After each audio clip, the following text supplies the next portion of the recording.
and then they pay a $25 permit for noise variance. The barricading of the streets is kind of where some of the larger costs come into play, because they're billed actual staff time to place the barricades and pick them up.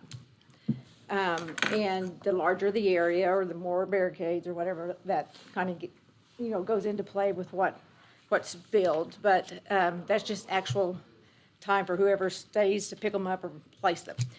The sanitation charges are for the actual trash that's picked up. I mean, sanitation places, a lot of times extra dumpsters, depending on the event. They would for Norman Music Festival, and sometimes they will also place toter barrels as well.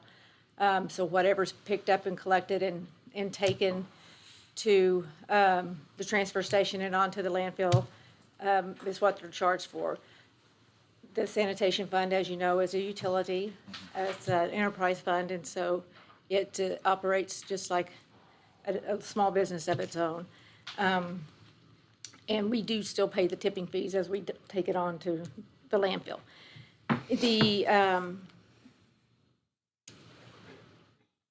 What else was I going to say? Oh, the vendor permits. They do, each one of their vendors does incur a $10 charge per vendor from the city.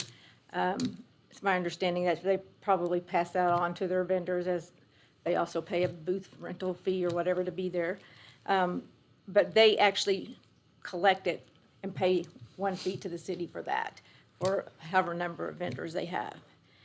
So, and they do have other fees associated with their event. Obviously, they're not paid to the city, security and so on and so forth. We do also have a lot of boots on the ground, for lack of a better term, a lot of other costs involved in these events that are not charged. The additional staff time that's there for police, fire, sometimes they set up command zones, all of that. They're not billed for any of that. They're the street sweepers that come in before and after, none of that's charged out. So each event's kind of different in and of themselves, but they vary. Ones on the streets are different from the ones in the parks. The ones in the parks also incur the cost to rent the park. Any damages to the park, they're billed for. And for instance, Medieval Fair has a pretty big bill every year, because there's quite a bit of damage to the park after they leave every year from the vendors coming in and out, and big trailers and all that kind of stuff. So it just varies by event. So if that's a discussion you all want to have as a broader discussion about this year, because of finally coming in after COVID, I mean, we're here to answer any questions. There's staff in the room, I think, from every department that touches that process.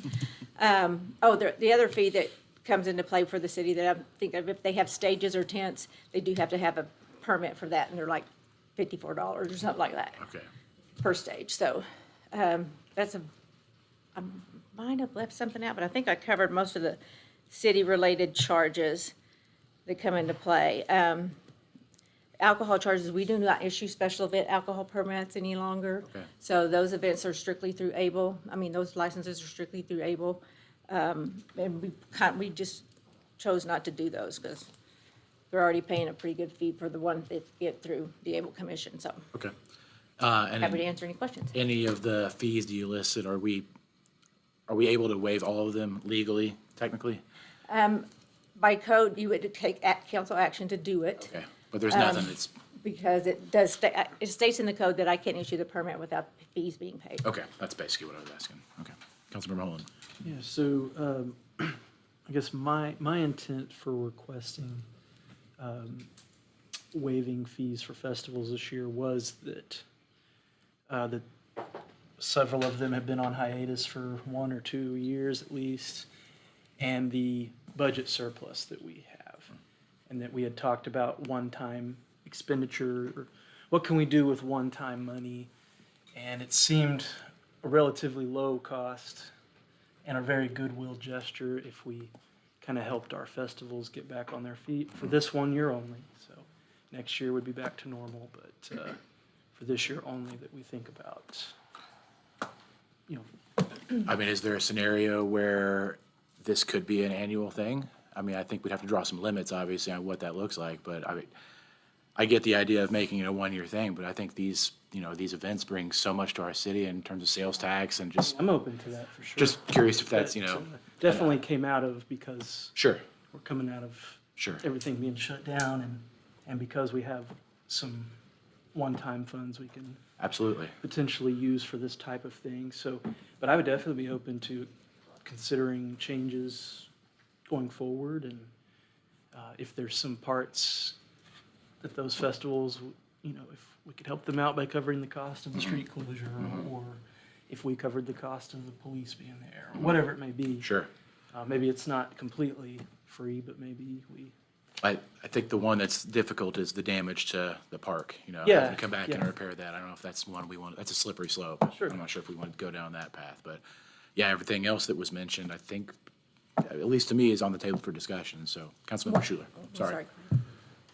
I was just gonna mention, one of the difficulties with the traffic control devices in the street closures is that they have a very small crew in traffic control and believe it or not, limited barricades. And occasionally, we've had events where we had a home game, the Halloween carnival, or the fall carnival, whatever you call it, and like several events all on the same weekend, we didn't even have enough barricades to place them all out, and had to go and try to rent additional barricades. So they may want to offer some comments about how that would impact their operation, but.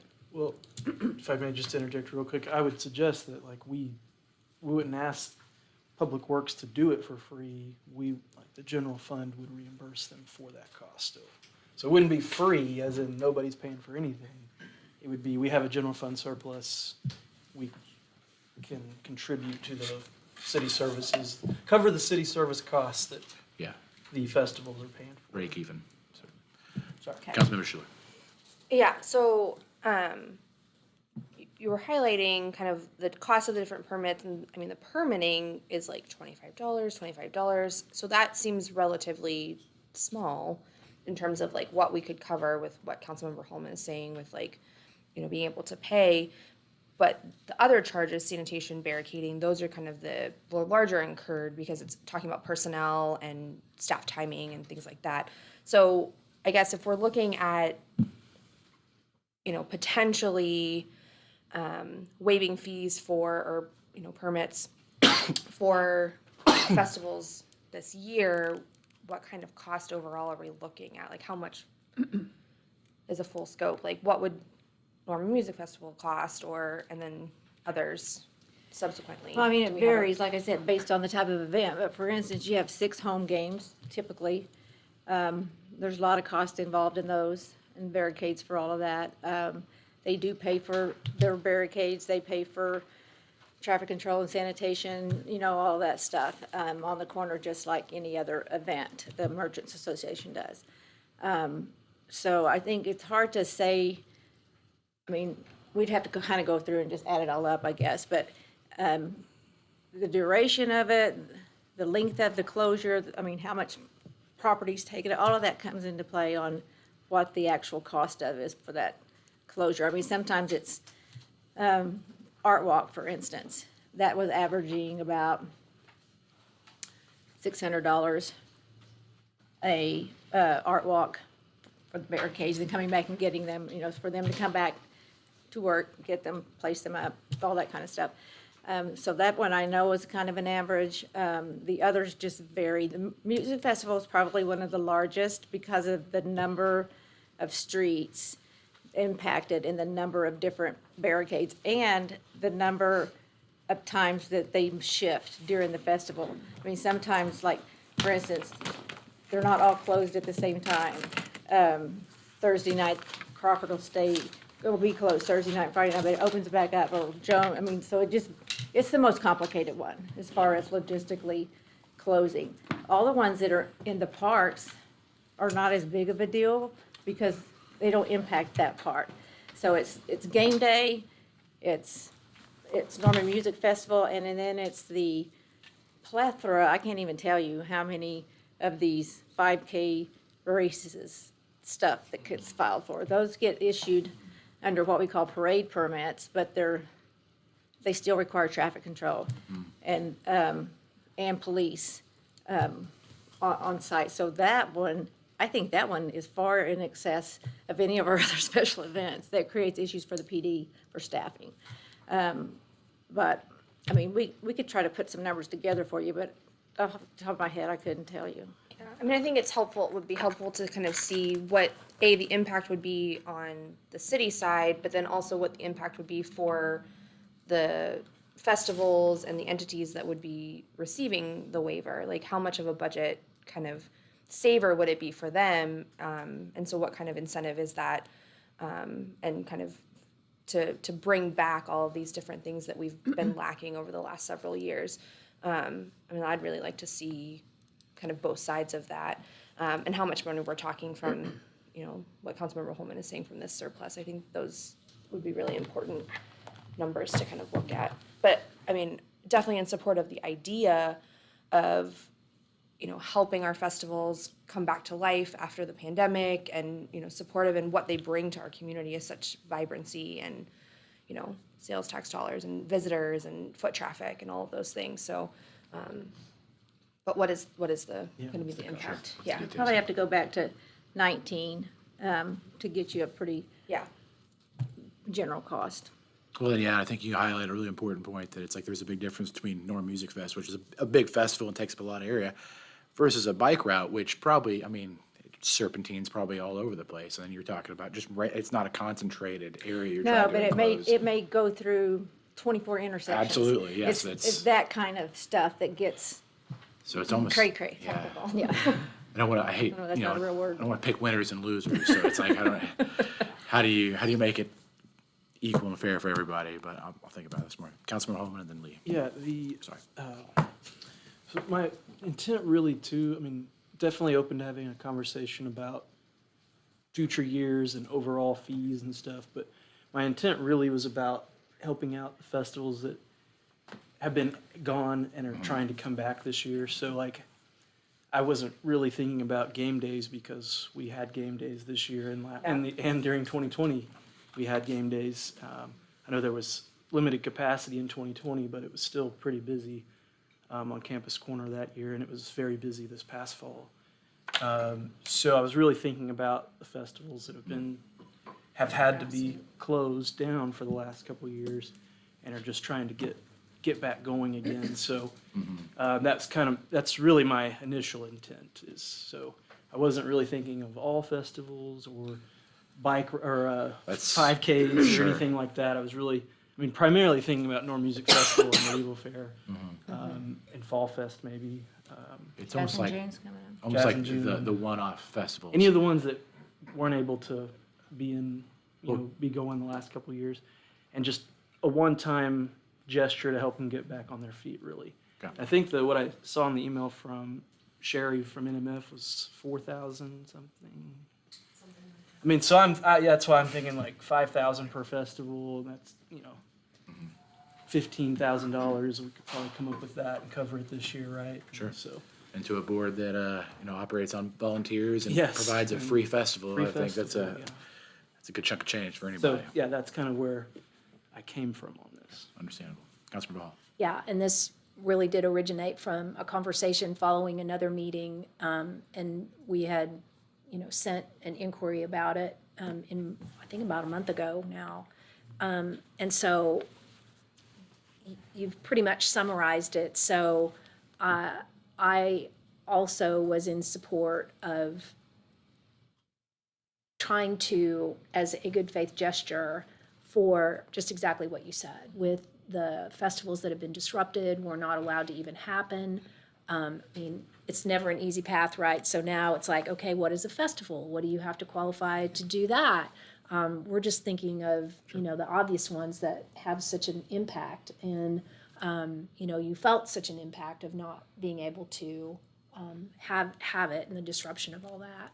So that's really where I was focused. And again, in concept, I'm happy to talk about down the road, but I am trying to remember, it's been, since I've been on council, we have had this discussion before in very lean years when we didn't know how we were gonna actually get through the year of, yes, it's hard, but we have to recover our costs of doing business too, to be able to meet our expenses. So I'm probably much more interested in, as we flesh out this conversation, as a recovery for this year when we happen to have some funding that we're not going to get again. We're not going to have access again. And so I think we'd have to have a lot more information to address what that would look like year in and year out. And, just taking out of the general fund, that's a really slippery slope when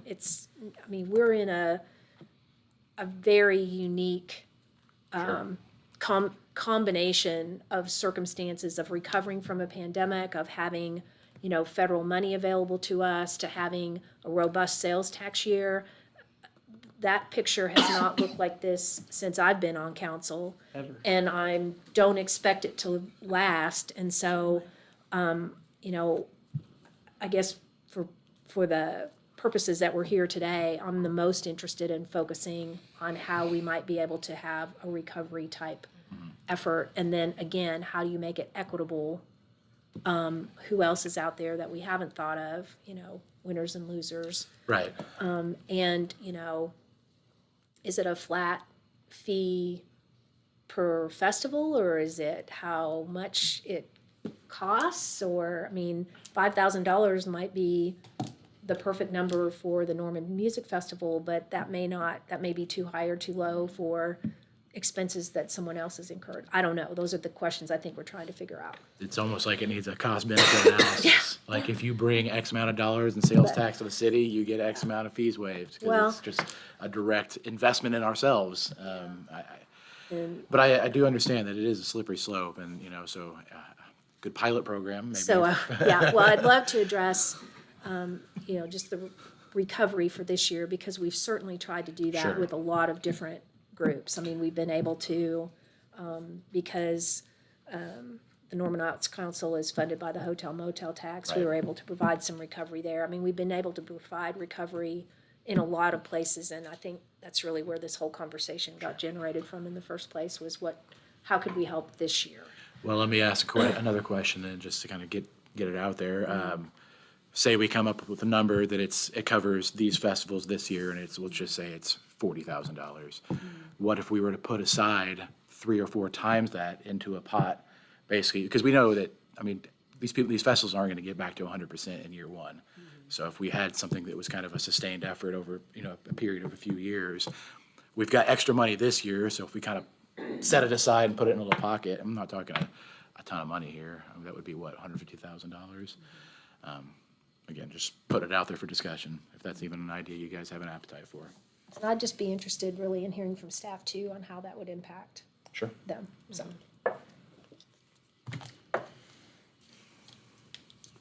Sorry to see your hand up. I know I'm late to the party, I apologize. Driving from work. And you probably have already answered this, but what is the cost that we charge for people to film festivals? Depends. There's a lot of varying costs, but the largest cost is their Okay. traffic control and their sanitation stuff. That's where they incur the most cost from the city. The permits themselves are $25, Okay, and $54 for a building permit for a tent or a stage. so it's the cost of the sanitation and security, that is the hefty. Well, and they bear their own security costs, but they have to hire their own security company or off-duty officers or whatever. They're not paying for our police department to be down there. They're there Oh, free. were you referring that to just the 5K where they had to stop traffic stop? yeah. Oh, okay, sorry. And then where, are you guys insinuating that this money is to come from ARPA money, or? The Yeah, but general fund it's surplus. 6 million, Okay. that's Because it's been a record-setting sales tax year. And I really like your idea of making that like a 3-year thing, because it's gonna take time to build back up to that. And we all know how much we value these in our city, especially filling it last year, not having a lot of them. The last 2 years, it was a I mean, we saw what Medieval Fair did last weekend here. Absolutely. I couldn't even get Insane. anywhere near it. It was so packed, and I don't think I've seen it that packed in years. So Yeah, people so- are ready to get back out and start having a Everybody sense wanted of food, normalcy that's for again. sure. 2 hour, Yeah. 2 hour food lines. Yeah. At So the medieval fair. we definitely like our know food. just from that it's going to bring the revenue new back to our city, and so I'm totally game for that. Yeah, you gotta think that $5,000 will make back in sales tax in an hour. Oh, yeah. Or something. You know, so it's- Easily. I don't think it's about the money, but I think you're right, it is about how long can we sustain an idea like this? Is it a 1 year, 3 year? I mean, in perpetuity is scary because you never know what the future holds, but, I would at least like to explore it. So if we could get some facts and some figures to help make some Curious of the. even if you did like a, how long have you been in our city, as a festival? You know, is it someone that's new, or is it someone that's sustained this festival year in and year out in our city? That might be something to look at too. And I'm sure we have a lot of that. I was looking for Sarah. Yeah. She's over there, she's right there. Sorry, your chair was blocking you. I'm sure you have some data and stuff on, what those impacts are and kind of, who the players are. Are you asking specifically about sales tax data? Not necessarily, well, if you had it, but I know that's difficult to get, Unfortunately, I don't have it right. down to like a day. I will say I checked I have a system that kind of does foot traffic monitoring, and Medfair traffic was up almost 200% this year compared to 2019. Wow. So that's significant. Now, I don't know the number of people that is. Right, But I think we all saw that. the impact's there. Impressive. Yeah. Now, I will say, in terms of all the street closures and fees, and most of them are not incurring the same cost that Medieval Fair and Hornby's Festival, are two of our biggest, do. So, most of them would not come anywhere close to that $5,000 range. I've got a couple estimates, but I don't have the full street closure numbers from like 2019. Okay, no, that's good. Councilmember Schuler.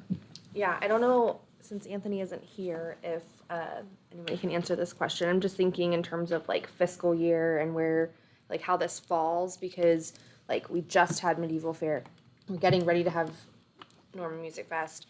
And would this be for the next fiscal year? Like how is that falling? It's really just a technical question on like when are fees getting waived in this fiscal year, next fiscal year? I would like to think it was every festival in 2022, the year 2022. I mean, we'd retroactively waive Medieval Fair fees, in theory, is how I would say. Yeah, it. I just, how does that work? Sure. I'm interested in the technicality of it, and that's like, Wish I had a better answer for you. sure, not that that's gonna, like, I don't think that's not me saying like, this is a terrible idea and we need to understand, like, I just, I wanna understand, like, how does that work Right. within our budget process? Right. And what does that mean for, tiering out for the next couple years? How does that work within the structure? Especially when we have done it- surplus money. Before, I can't remember what it was for now, but because at the end of the fiscal year, all the money rolls back into fund balance. So in order for it to be set aside, it would have to be set up in a different account. Yeah. And we've done that before for a couple of things. I can't remember what it was now. So, I mean, there's a way to do it. Anthony, you just have to tell you how that would be done. Okay. Councilman Nolan. I definitely agree. Want to know kind of what the details of how we move that around. But my intent is definitely everything in the year 2022, specifically or ideally if they had to shut down the last 2 years or a year or so, definitely retroactive. So if Medieval Fair has already paid for what they did, some way to reimburse them for that, perhaps. But according to Sherry's email, what Norman Music Festival is asking us to waive this year was $4,212.25. So if that's the biggest one, I mean, I would say if we put $50,000 in an account and said for the next 3 years, start there. Sure. 50 grand is going to be set aside for helping out our festivals get back going. Seems like that would be enough to cover You would think a so. lot, maybe come back if it isn't or something like that, but that could be a good place to start. Okay. If that's because 42 is just not, doesn't seem like a whole lot. I mean, it's a lot to me personally, of course. Yeah. But with a surplus that we are looking at. Well, and I think it's a responsible use of a small amount of money. So yeah, that would be my intent. However that works or would work. Sure, I could get behind that. Councilmember Schuler. So if, you said before, this requires council action to waive, so would these come before us individually? Or would we set up a process that has parameters around it? Would each festival have to apply? And then based on the parameters that we set up, then we say, like, how are we controlling? Well, I mean, I don't know that you'd want each one to come before you. That would really slow down their process as well, but. agree. If you're not actually, if you are paying the fees out of a different pot of money, I don't know that you're calling that waiving. What do you think, Catherine? Right, I think it's really just maybe a resolution appropriating those funds for this specific purpose and then letting staff administer that, whether it's a percentage of each organization's fees or all of the fees, whatever you guys decide to do, to be used to reimburse different departments So for their expenses. We could set out in the resolution the expectations of how those funds could be used and which ones could be, I guess, used for, because in our discussion, we're talking about like festivals or, I guess, events that have not happened for several years, so like that would not include game day, like we're trying to tighten down, the allowable uses for those funds, so that would all come forward in the resolution. So I'm hearing events that were occurring pre-COVID that were unable to be held during COVID. Yeah. And that are coming back now under the special event ordinance. Yeah. And there are parameters in the ordinance, what qualifies as a special event. It's 1,000 or more in attendance, open to the public for 2 hours or more. I mean, there are parameters that set it aside as a special event. Sure. I think if we limit it to those one-off events, there's one Norman Music Fest, there's 6 game days, so there's a difference in that, if you ask me. So I think that's a good way to kind of parse out some of the eligible people. But I think, doing kind of like an open, I don't even know if application is what you call it. Just submit to us what your expenses are and let us figure out how much we can do with the money we have, almost.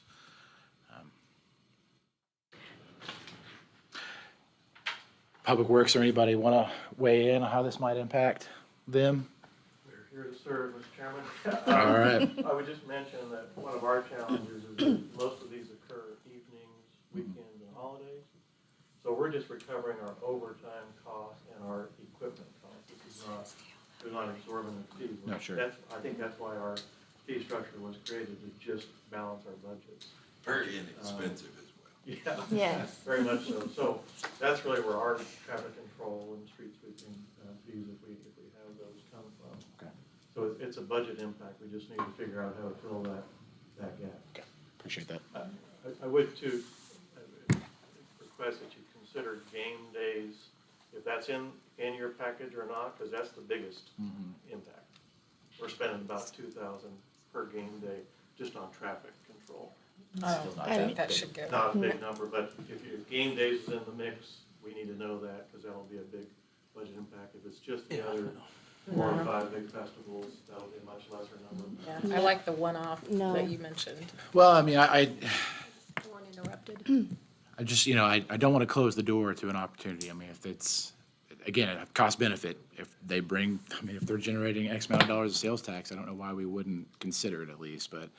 But we've talked about limiting it to things that have shut down during the pandemic, and Fair. game day Right. did not shut fair. down. Correct. Yeah. So if that's the metric, then that's fair. To be fair, Yeah. like, yes, game day is an essential piece of Right. the fabric of Right. Norman, Yeah. and especially in the fall, but they continued during the pandemic to have game day. Again, I just want to make sure we're not unjustly picking winners and losers, Sarah just reminded me that Jazz in June, they actually held their festival last year. okay. which I'm sure there wasn't record attendance last year, so it's I'm hard. sure it I don't, was I don't- impacted. again, I don't want to penalize somebody for trying to Yeah. I host their do know event. they're moving it this year all over to the park. They're not doing Brookhaven any longer. Okay. I think it's really important to have Some data and some, language in the resolution Yes. about our intent to use the funds. okay.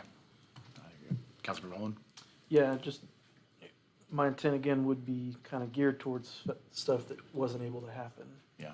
and helping them get back on, but I agree, I'm open to the idea of, game day generates a lot of revenue and tourism to Norman and things like that, so, is it worth potentially subsidizing some of that cost?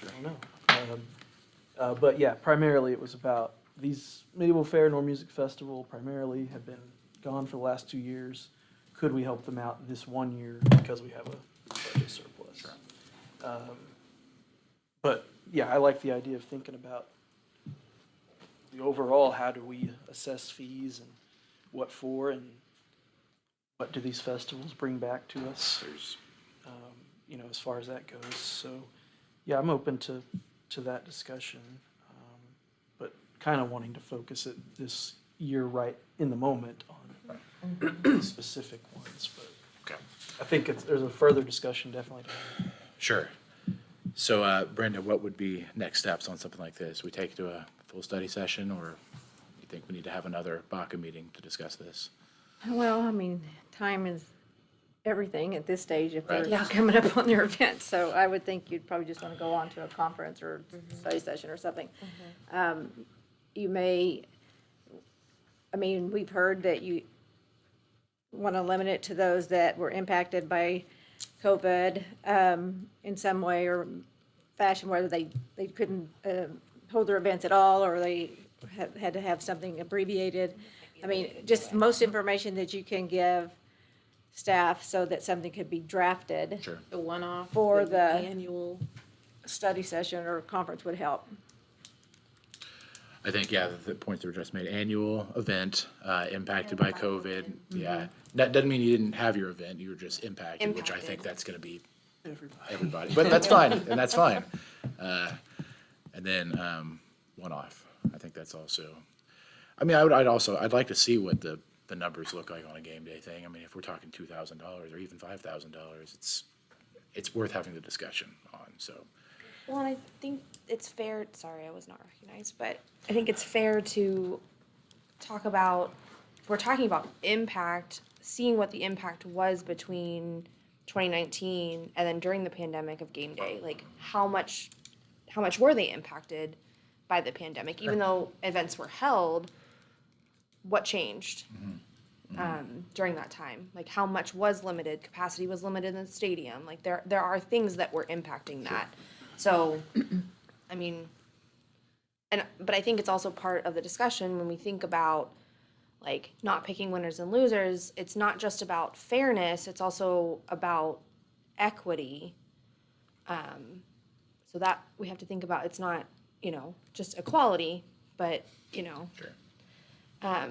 thinking about this in a larger scope, like who is impacted in a larger sense, and how can our dollars really maximize impact in our community and bringing back, our much beloved festivals and, I could make an argument. I think we all agree that's the goal. That's the goal, Yeah. bring back our beloved festivals. So, Chief Foster, I think you actually had. Game days. Yes. We work those, except it's more like $20,000 for Okay, us. okay, We provide half of that, and OU reimburses us for about half of that. So it's a considerable event there and how much it costs us to do that. Right, And and is that's that- per game day. That's per game Okay, day. okay. Yes, that's Oh, per wow. game. That would burn up our 50,000. Other festivals, we provide things and security at them as a normal part of patrol.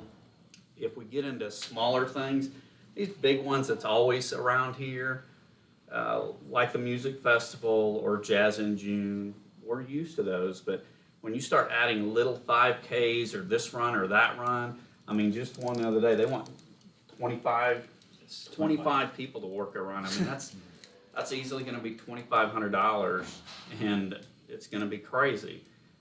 We'd rather push them all to parks like Ruby Grant or Reeves or something like that, rather than them being on any roads or anything like that. But we're here to support and make things better. It brings people to our community. We'll do whatever we can, but game days are a big expense for us. I appreciate that. And I also appreciate highlighting how important trails and paths and bikeways Yes. are in the city. So we should focus on that as well. Councilmember Holman. Yeah, I've been a part of game days my whole life growing up in Norman. I love game day, but it's different to me than, like, game day is an event put on by the University of Oklahoma football team, athletic department. It's not a nonprofit. Right. It's not an event that relies on donations or volunteers. It's a coordinated event that, frankly, has millions of dollars in TV revenue and ticket sales and concessions and all these things. More so thinking about our nonprofits, festivals that have volunteers, that work on donations, that type of thing. So that's why I kind of feel game day is a different entity than, and it costs a lot more to get off the ground than these other ones too. So Yeah, the cost is a big factor. it's not necessarily it's a festival atmosphere, I guess, but game day is not really a festival, I guess. I don't know how you really get into it, Well, but the special event piece of it that we deal with on game day is not the university, it's the Campus Corner Yeah. Association. They're the ones that are pulling the permits and paying the fees, not the university. So it's a little bit different. And they did apply, and we paid in 2020 with, Sarah just reminded me, with the CARES Act money to be reimbursed for their costs of game day. Right. So the association did, so. well, I kind of mean that the Campus Corner is not having to pay to put on an event or like pay to put on bands and stages. They're preparing for the response from an event that's happening on campus. And so They do have to pay for security. They have a lot of security and expenses. closure and They stuff, do. yeah. It's- So it's They have- expensive. I guess that's just where it's kind of different to Well, maybe it's than the other festivals and things that go on. Sure. Well, maybe to keep things all equitable and fair, maybe it was just it's one game day that we waive fees on. Well, Maybe that just could if be- it's a that could be a one-off festival, compromise. it's just kind of. But I wanna leave anybody out. We did. All last year. We didn't waive them. They applied for, Wish Anthony or Daryl were here, but in 2020, when we had the ability to submit expenses Yeah, that's for right. COVID money reimbursement, we assisted them with, because they did have to bring in extra security and masks and all of those things. Well, I mean, so, So we did cover those costs. So they were pretty well covered for 2020. I don't believe. you Which guys- is essentially what we're trying to do, which is accomplishing our here with fair. the same thing. So, This is why we have discussions. yeah, that's helpful. Thank you, sir. Appreciate that. And last year, they were at full capacity, Okay.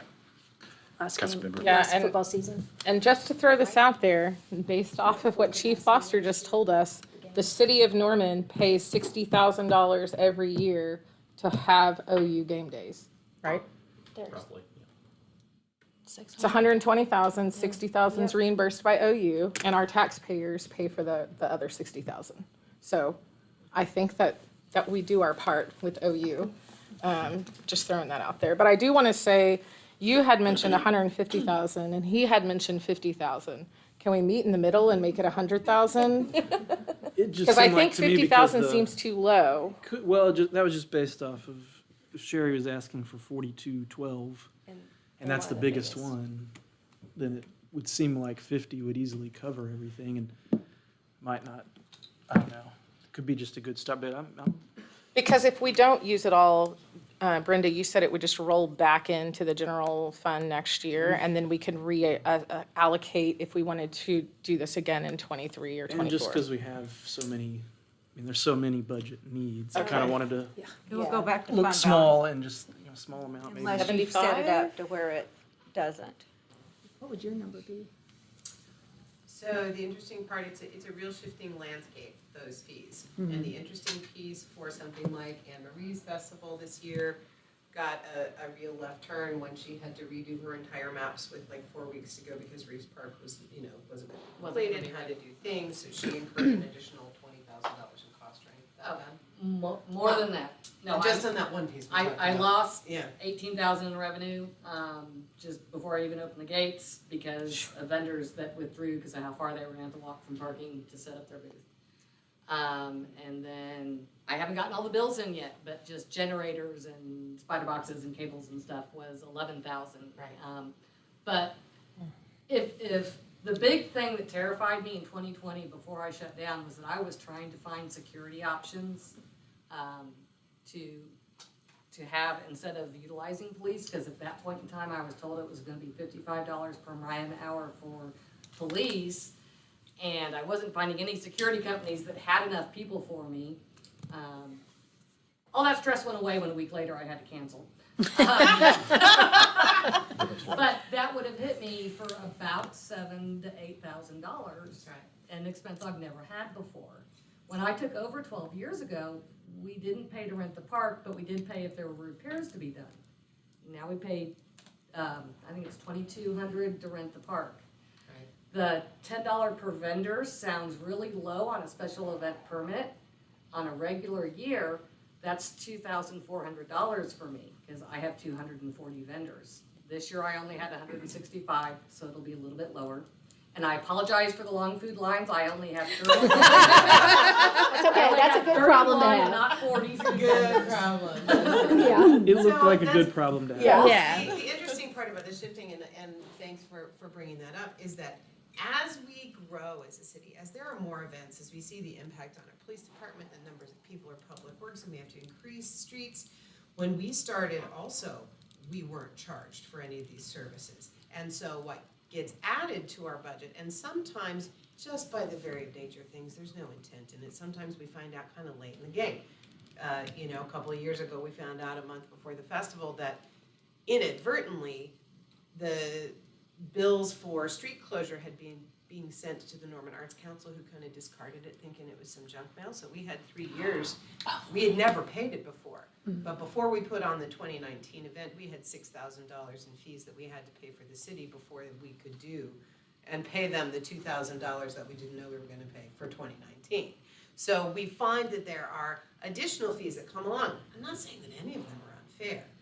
When you have a lot of kids like us who wanna do weirdo things in the streets and and we need help closing the street, we need help making sure our crowd stays safe, we still wanna do all of that, but we understand that there's real impact.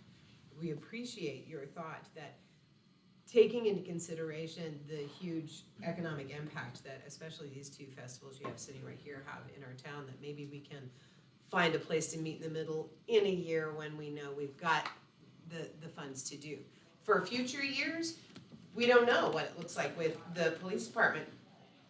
We need a police presence. If the police can't absorb that cost and that needs to be passed on to those festivals, that may be something that gets added to this budget that you're talking about, that we need to be able to reimburse our officers that are helping the festivals. So if it were me, I might take that 5 now and think in 3 years for us, it's gonna be 8 or 9. Once we start needing to come online with those additional payments. So that's kind of where I would look at it. Plus, the changing landscape of safety in something like a Norman Music Festival. When we first started, our orange and white street barriers were fine. We put a few of those up. We didn't have to worry about it too much. But now it was really after what happened in Charlottesville, when people decide to start using cars as weapons when people are on the street. We need to go through, and we did last night. We had the big map out all across the table, and we're looking at every entrance and exit point for every alley and everything downtown, making sure that I can reach out next week to work with our police department and our security company and our street closure companies to make sure that we've got fencing, layered fencing, water barriers, that the fire department will come and fill for us so that those are there and no cars can get through and into the footprint. Making sure we communicate clearly on Peters Street where our emergency egress is for emergency vehicles that might need to access that footprint, so that when we close off those streets, we're using street barriers, but we're using either a police command center vehicle there or another vehicle that can be moved in case of emergency and open that up to get vehicles in. We've got to account for every square inch of downtown. Matt's making the map. He'll learn real quick. He's telling me this year, so he's gonna know where all of this goes. It's insane, guys. You don't understand how well thought out this festival is. Yes. It And really unlike, is. you know, unlike a festival that takes place in a park or outside downtown footprint, when you're in a downtown footprint, festivals and parks, you have a couple of days of marking out your places, knowing where your people are, stringing spider boxes, getting your generators laid out. This is a 4-hour surgical strike. This is, I get street closure at noon, and we have a layered map that says at 12:05, these walls go up, these barriers go down, these stages get placed, these folks move in, and it's gotta happen in 5 hours. And by 5 a.m. on Sunday, it looks like we were never there if we've done our job right.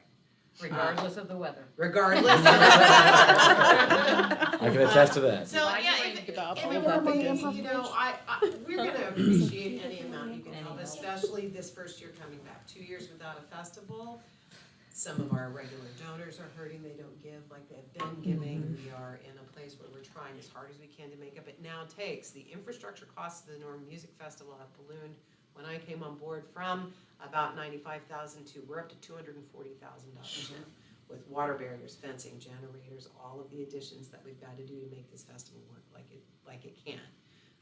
So every little bit's gonna help. We're gonna be grateful for any help you give. And we love the idea, you know, just because I like to talk, I'll just throw out, like, I'm listening to you talk about the ideas for future years. And I understand that it might be a Pandora's box for the police department or for public works. If you offer access to those fees to anybody who wants to run a festival, I know at least 15 people that'll go, sweet, all right, let's go, and start wanting to close down streets and make things happen. So, you know, whether it's a grant program administered by the city that would give somebody access to funds to pay those bills, so that those bills still keep being charged from those departments. I like that it's open to festivals that have been in existence for a while, got a track record, know they've got an economic impact and a footprint, know that they are able to sustain themselves, and not just every newcomer that wants to roll the dice, because festivals are a tough business. It's a lot. I agree with that. I don't think it should be for, no new festivals. I think it definitely should be existing that have proven their ability to generate money. The only thing I would possibly add to that is maybe to consider festivals that are in hopes of being resurrected, because I've heard people talk about bringing Mayfest back, and I've heard people talk about bringing Midsummer Arts Festival back. You know, if there were groups that were going to try to resurrect those. Well, I think maybe, Because we're the city of festivals, and we're starting to lose lose a few, several. we're losing a few. Groove Fest hasn't happened since 18, or was 19 their last? 19 was their last. I was I don't know if we're gonna- Those are very low impact though. Yeah. They're very Yeah. low impact. They're in like those Andrews Park Yeah. or Lions Park, real small. They're like Summer Breeze, which I run Summer Breeze, and that's, you know, we get a 0 impact footprint. We don't even leave trash behind. We're good. You know, Well, I definitely appreciate that feedback. I think it's real valuable to Thank this you. discussion. there's that. Well, does staff have direction to kind of take it to the next step, or do we need further discussion? I think, okay, great. Well, if that's all, this meeting is adjourned. Thank you, guys. You made Bryce happy. You're out in